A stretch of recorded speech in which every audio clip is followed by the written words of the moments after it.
All right, this is One Last Midnight. Welcome back to another episode of the Dyson Sphere Program. YouthCat Studio has put out 2 updates in quick succession right before the Lunar New Year. If you don't know that this is a Chinese company and they celebrate the Lunar New Year and will be taking the next month off. But before they do that, they gave us a really cool update. You'll notice that there's a new feature down in the toolbar which can be activated by using the U key on the keyboard. And that is the Upgrade Facility button. You can now upgrade either a conveyor line, a sorter, or even an assembly machine just by hovering over the item and clicking the left mouse button. If you'd like to do an entire group of items, all you have to do is hold the shift key and it will upgrade the entire conveyor line. Because I had done this one already, it's not going to upgrade it. Now it will.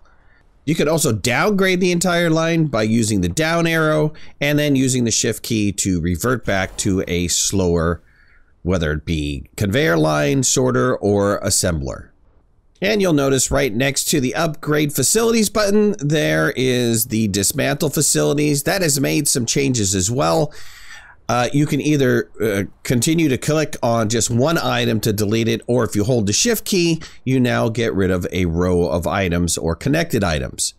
This makes it nice and easy to wind up deleting long conveyor lines if you want to rework them or get rid of them for some particular reason.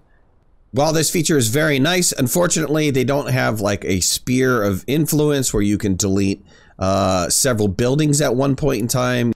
You can still only get rid of one building at a time, though it does get rid of connected items that are next to it, such as the sorter, but it always did that before. So holding down the shift key will not dismantle these items. It will only do conveyor lines from what I've seen so far. It would be nice if you can have some sort of control function where you can queue up these items for delete so that you can get rid of multiples, or even by holding down the shift button that you can just start queuing them up. Or like in the mod that I reviewed, where you can have some sort of sphere of delete influence and you can just delete a group of items that are within that sphere. YouthCat also gave us the ability to now set our key bindings, so we can set our key bindings to whatever we want to. This is a lot of different keys.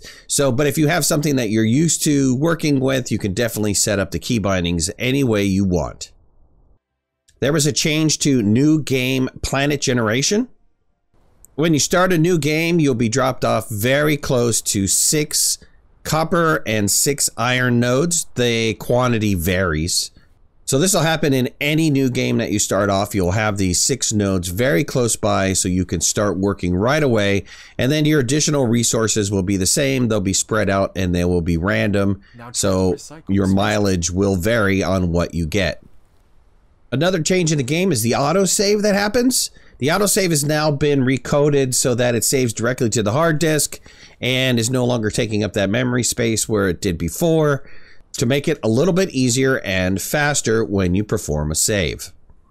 There was some game balancing that was made to the energy consumption when you are flying, so steering and decelerating is no longer taking a massive amount of energy to actually perform those actions. They're significantly reduced. And in the last 2 updates, there were plenty of changes and bug fixes that you can read for yourself. I'm very happy with YouthCat Studios and their willingness and their ability to put out hot fixes that are relatively fast and working very well.